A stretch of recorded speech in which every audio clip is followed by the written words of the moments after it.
right. Okay, so let's, now some of these words we've actually written in our notebooks already.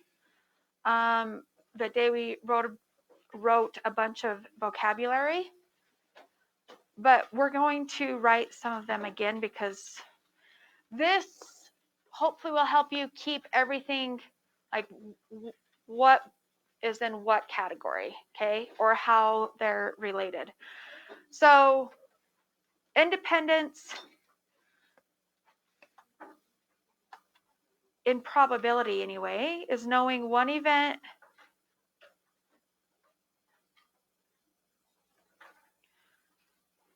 has occurred. Is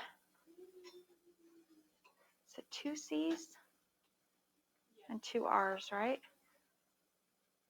Does that look right? Okay. All right, knowing one event has occurred doesn't change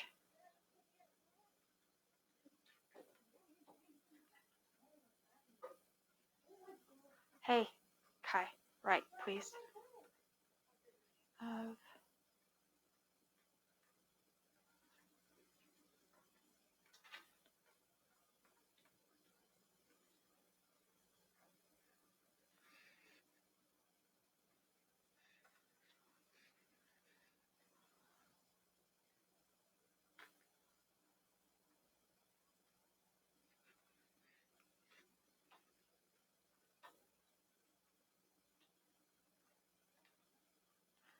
So independence, and hopefully we've reviewed this enough by now or practiced it, but we will practice it some more in a minute. But so knowing if one thing happens, it won't affect another. So a classic example is if I roll a die and then spin a spinner or something like that won't affect it.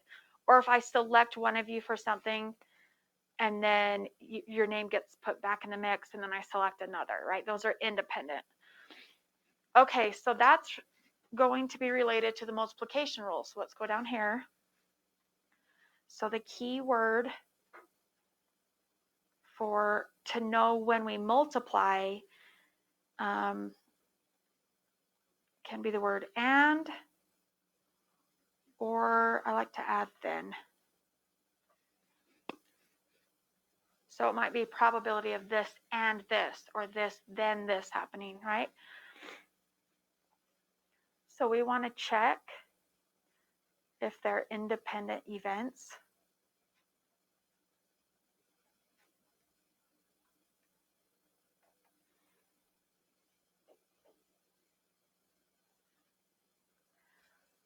So if they're independent, then it will be the probability of 1 and 2 happening, because there's that keyword and, is the probability of event 1 times the probability of event 2.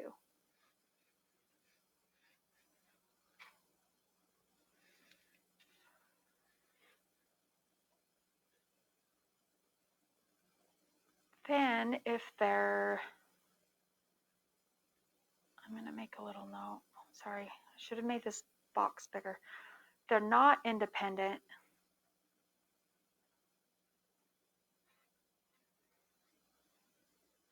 Then it's the probability of 1 and 2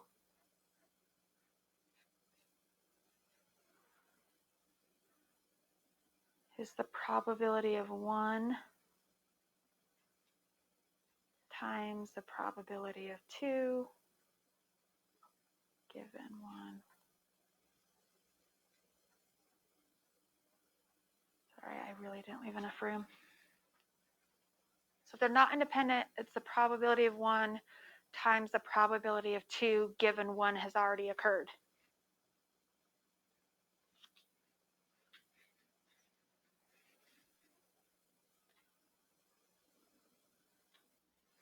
So an example of this is if I selected one of you, like our Wonderful Wednesday last year. This was the classic example because I'd choose a name and then I'd take your name out, right? Then I'd spin again. So then the next person's probability was changed because of what happened before, right? Okay. Let's talk about mutually exclusive next. Jump to this corner. So mutually exclusive, do you guys remember? You can read it in your notes. What is it? When two events, anybody have that or remember? Wait, say that a little bit louder. Yes, they cannot happen at the same time. So, so I'm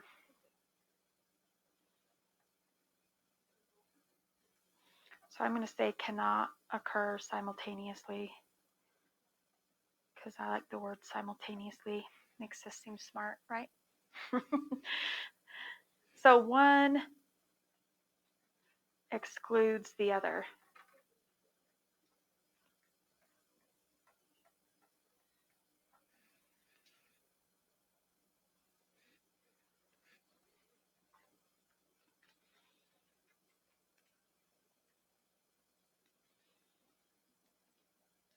So whether that's like cards, you're playing cards and you can't get a club that is red, right?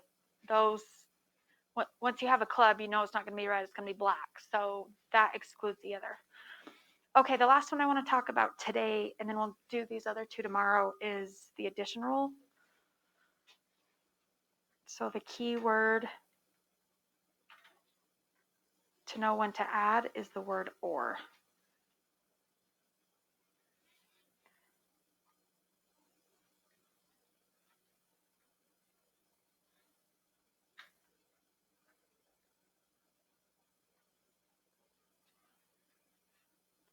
And then you want to check that they're mutually exclusive. Sorry, I ran out of room, but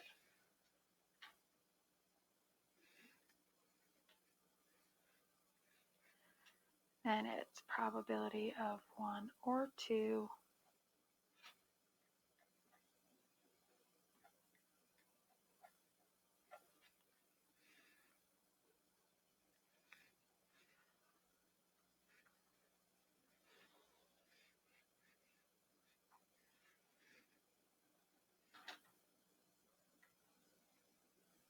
So in this class, we only use the addition rule.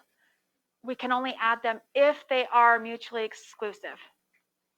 So if they're not, then you won't see problems like that in this class, even though it's not really hard to figure out, but I just have never seen them. So if they're mutually exclusive, like drawing a heart or drawing a black card, are those mutually exclusive? Yes, because they can't happen at the same time, right? Because hearts are red and drawing a black card. So then we could figure out the probability of a heart or the probability of a black card. So what's the probability of, you guys know cards, right? How many total cards are there? 52. Okay. There's 4 suits. How many in each suit? 13 each. Okay. Anyway, so if the question was probability, what did I say? A heart or a black card, right? So then that would be, since they are mutually exclusive, we can add them because of this keyword or, right? So probability of a heart, how many hearts are there? 13 out of 52 plus how many are black? Half of them. So then it'd be plus 26 out of 52. And then that would be the probability of a heart or a black, which should be 3/4, right? Okay. So, and then tomorrow we're going to talk about the other two boxes that we haven't filled out yet. But right now I'd like you're actually going to partner up, scoot your desks together. I know but this is best if we talk these problems out. If you don't want to partner up with somebody, you don't have to. But if you're partnering up, you just need one Chromebook. If you're working on your own, then obviously you need your own Chromebook, because we are going to play GimKit today since we couldn't yesterday.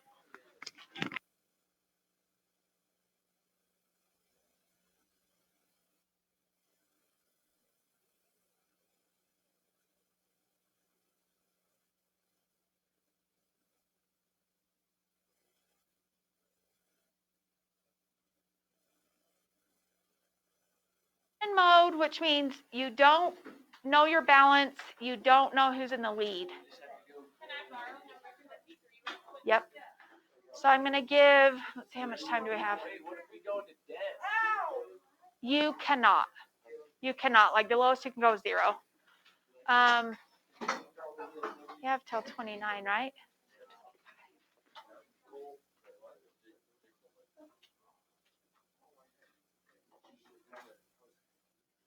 Okay, I'm starting you off with $500.